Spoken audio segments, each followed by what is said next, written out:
Монгол орны 11 аймгийн 170 сумын нутагт Уудамтал, Ухаа толгодоор нутагладаг цагаан зэрэг 1970-ад онд анх удаа тоолоход 5 сая толгой байсан бол 2011 онд явуулсан тооллохоор 3 сая хүрэхтэйгүүдэд тоологдож байжээ.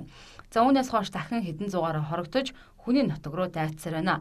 Хамгийн сүүлийн жишээ эхлэлийн сарын 19-нд Оросын албаны улс руу 2100 цагаан зээр дайжиж орсон бөгөөд өмнө нь дайжиж орсонтойгоо нийлэн 4000 гаруй болсон тухай Оросын албаны улсын талаас манад мэдээлжээ. Үүний гол шалтгаан нь ой хэрийн төмрөөс үүдэлтэй хоол тэжээлийн дутагдал, замун байгаль цаг уурын нөхцөлтэй холбоотой гэлээ. Сүүлийн ялангуяа 3-4 жил жил дараалан ажиглагдж байгаа юм юу гэвэл цагаан зэр бол энэ ер нь нутгийн ард түмэн ярьдаг. Бидний судалгаагаас тэгж гараад байгаа. Ер нь бол өнтөө үйл болох газар руугаа л нутаг. Урьдчилан мэдээд одоо байгаа газар нь цас их орох юм байна. Сууд болох юм байна гэдгийг бол цагаан зэр мэддэг.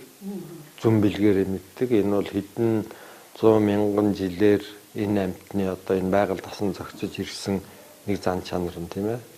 Сохондын нахан газрын дарга Яшнав гэдэг үнтэй бол имэйлээр харьцсан л да. Тэгэхэд бол нэг 4-5 мянган зээр бол яваад очсон. Зээрийн сүрэг ингэж олноороо дайжиж байгаа нь хүндхэн өвөл болохын дохоо гэж тайлбарласан нь оргуу зүйл биш гэдгийг цагуур оршин шинжилгээний газраас хэллээ. Учир нь өвлийн хамгийн хүйтэн сар болох эх 1-р сар олон жилийн дундчаас хүйтэн байх төлөв ажиглагдсанаас гадна цасны зузаан мөн нэмэгдэх төлөвтэй байна гэлээ. 12 сар бол хайцангуй гайгүй өнгөрч байна. Тийм. 1 сар бол яг ерөнхийдөө зүүн хагастай зүүн талын аймагуд төвийн нутгаар бол дунджаасаа хүйтэн гарсан. За бус нутгаар бол дунджтай ойролцоо. Тэгэхдээ зарим эсгээрээ бол бас баг зэрэг дулаан байх магадлал бол байна. Цас бол хангаа нуруу даагсан газраараа бол бас ахивтар орох. Учираас одоо энэ цастай байгаа газруудын цас бол бас жоохон нэмэгдэх төлөв.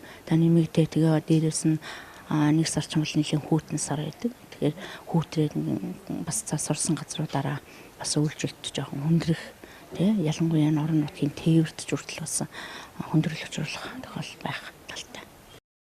Энэ сонирхуулахад цагаан зээр бэлчээрлэх явцдаа туураагаараа газрын өнгөн хөрсийг сэргэжүүлж ургамал үржих таатай нөхцөл бүрдүүлдэг. Тэрч байтугай ургамлын өрийг өөрийн хөл болон биедээ наалдуулан тарааж түүнийг гიშгэн газарт суулгадаг байна.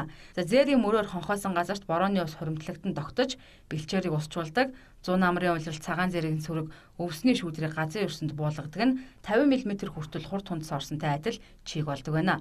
Экосистем дэм чухал нөлөөтэй цагаан зэр ханзартал хичнээн тоо толгойн дайжиж дөрвөж өвс даган бэлчээрлэж харин нутагт хүрэхийг тодорхой хэлэх боломжгүй байгаамаа.